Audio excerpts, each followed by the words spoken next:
morning. It is January 28th, 2024, and this is the Paul Green Comedy PaulCast, a podcast by a dreamer for dreamers. I hope all of you out there are doing fantastic this Sunday. It is NFC AFC Championship Day. I am rooting for the Lions, not because I have anything to do with Detroit or have ever cared about the team, but only because whenever I don't have a dog in the fight, a.k.a. my Arizona Cardinals, I always cheer for the underdog. I always cheer for whatever team has never won a Super Bowl before. And unfortunately, all of those teams have been eliminated except for the Detroit Lions. And so I would love it if the Detroit Lions win. Wait, they've never won, right? Shoot, I forgot who the other team is. I can only think of three of them. 49ers, Lions, Ravens. Who are the Ravens playing? Who would the other... Oh, the Chiefs, of course. Yeah, okay. So, the Lions. Let's go Lions. So, at the start of the playoffs this year, there were like 5 teams in it who had never won, I think. Browns, Texans, Lions, of course. Browns, Texans, Lions. I can't think of the other ones right now.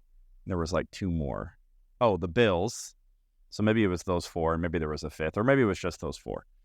Browns, Bills, Lions, Texans, and then I've just had to watch as they all got picked off one by one, except for the Detroit Lions, and I would love it for that city. I always love it when the underdog wins. I don't know what that is. You know? That is kind of an interesting phenomenon, though, is I feel like as human beings, we get... there's a point where we kind of want the successful people to fail, I think. Do you agree with that? I feel like we like to cheer for people when they're the underdog, but then once they are sort of the establishment or the winner, then we just love it when they fall, and we want the next underdog to win. That is kind of interesting. I definitely feel that. It's like, you know, I've been rooting against the Patriots for for like 15 years, even though I really liked the team. And I thought, see, Tom Brady used to be the underdog. That's what's so funny, is when Tom Brady was the underdog, you know, he was in the 6th round or the 7th round. Nobody cared about that kid.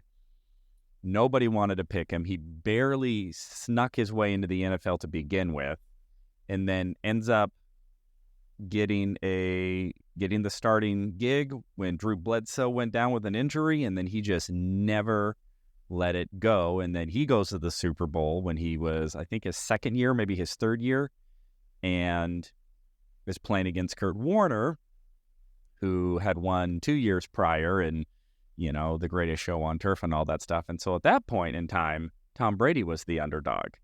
And boom, he wins, but then creates this dynasty in New England. And then it got to a point where it's like, all right, I want Tom Brady to lose now. Now I want the underdogs. I would have loved it if the Atlanta Falcons had won that Super Bowl, because that city had never won before. And that was really heartbreaking. Obviously, my Arizona Cardinals in 2008 would have loved it if they won instead of the Steelers, because the Steelers have, they're in the top in terms of Super Bowls won. They're up there with like the 49ers. I don't remember what the exact number is, 5 or 6 in franchise history.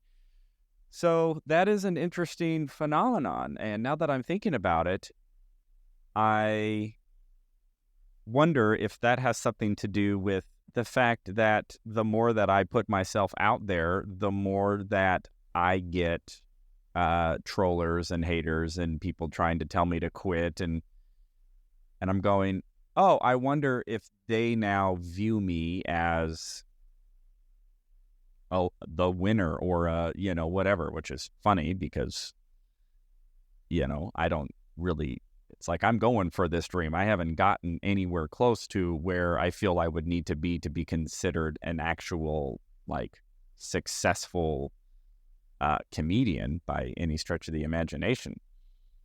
And I'm not saying that to be disparaging to myself. I'm very grateful for where I'm at and the opportunities that I've had, but I also have to just be very realistic and go, well, I'm not able to make a living at this yet. It's so funny because so many of, the common insult is like, don't quit your day job. It's like, yeah, I haven't.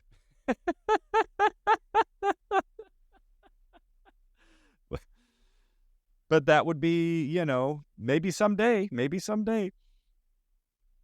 So yeah, I like rooting for the underdog when it's not my team. And honestly, my team is almost always the underdog anyway, because I'm an Arizona Cardinals fan. So anyway, but something to think about, when you're going for dreams is what is it that you're looking to achieve? What does that look like? And once you get it, is it going to be the type of thing to where you're going to need to prepare yourself to have people root against you?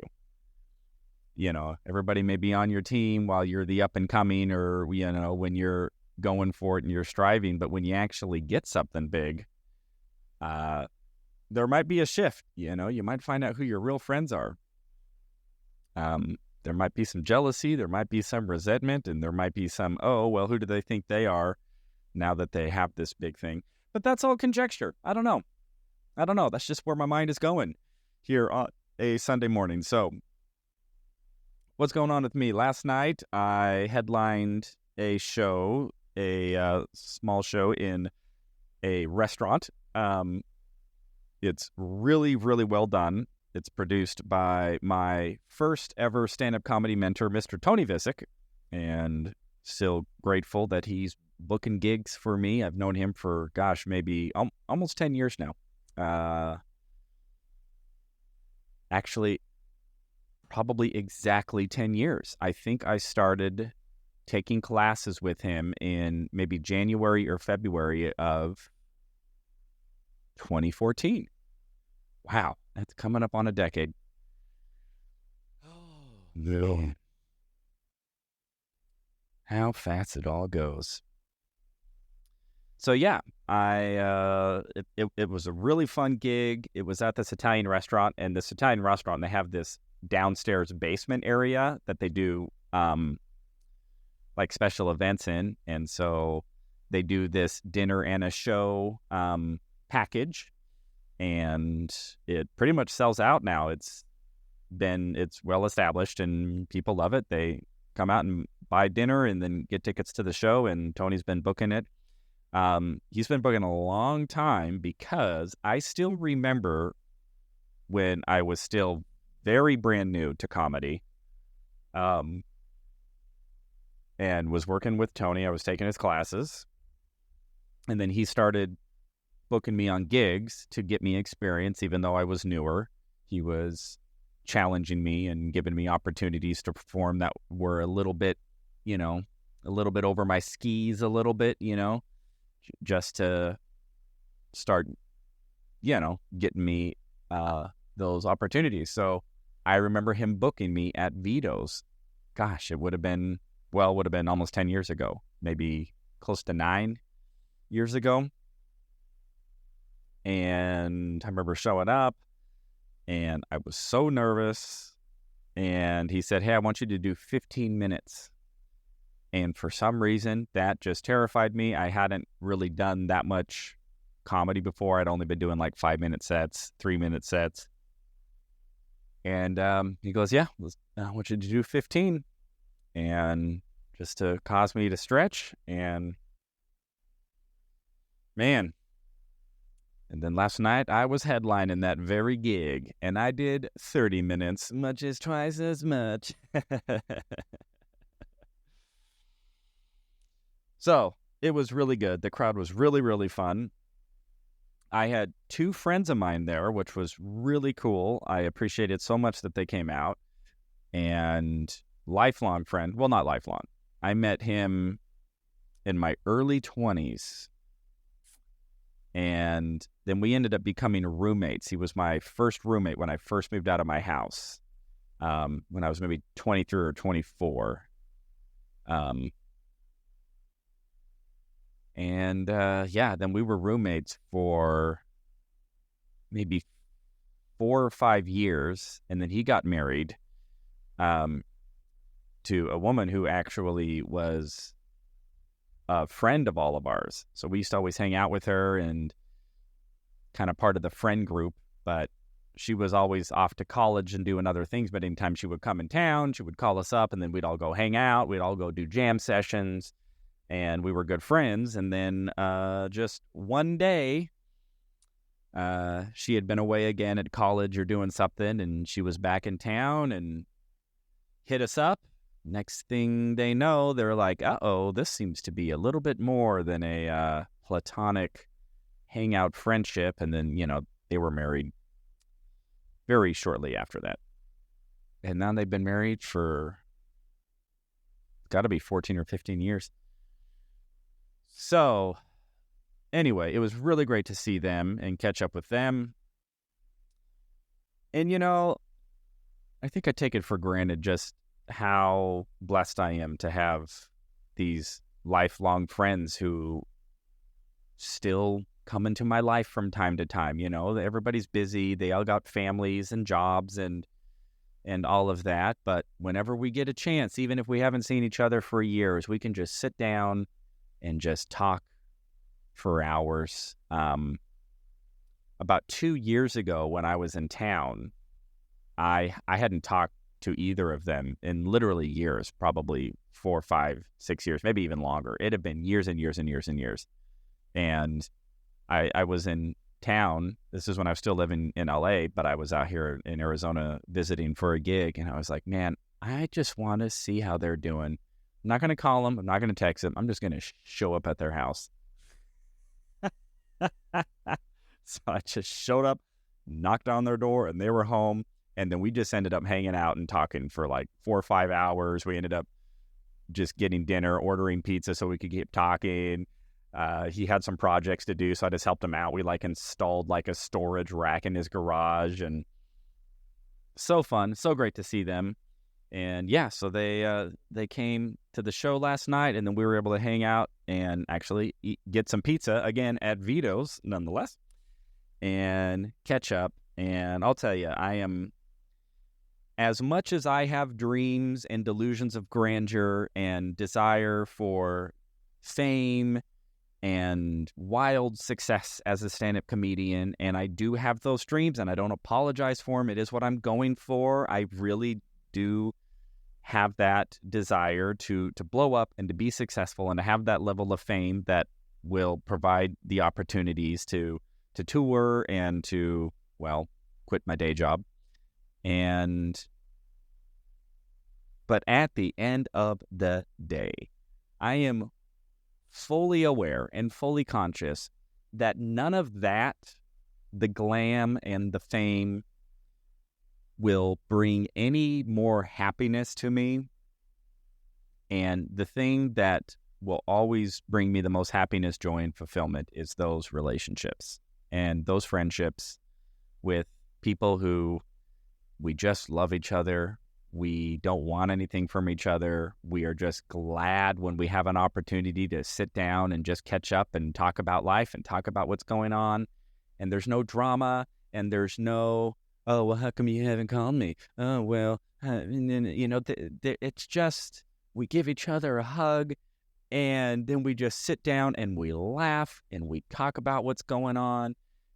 And we're in totally different stages of life. There's zero comparison to what's going on in their lives with mine. It's like they're married, I think, with 4 kids. I don't even know how many kids they have. That's how often I stay in touch with them. And, and they're doing the family thing, and he works hard and she works hard, and she's like a fitness instructor and he's in construction, and they're just living the family life. And here I am, this feral, single, living with my dad, doing podcasts about going for dreams. And yet none of that matters. We just are always happy to see each other. And I have a handful of friends like that.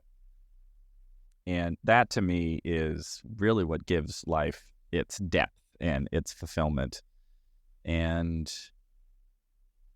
I still love what I'm pursuing, and I still have big dreams and big hopes, and I'm doing all that I can to be dedicated to that dream and to make the necessary sacrifices and commitment and all of that.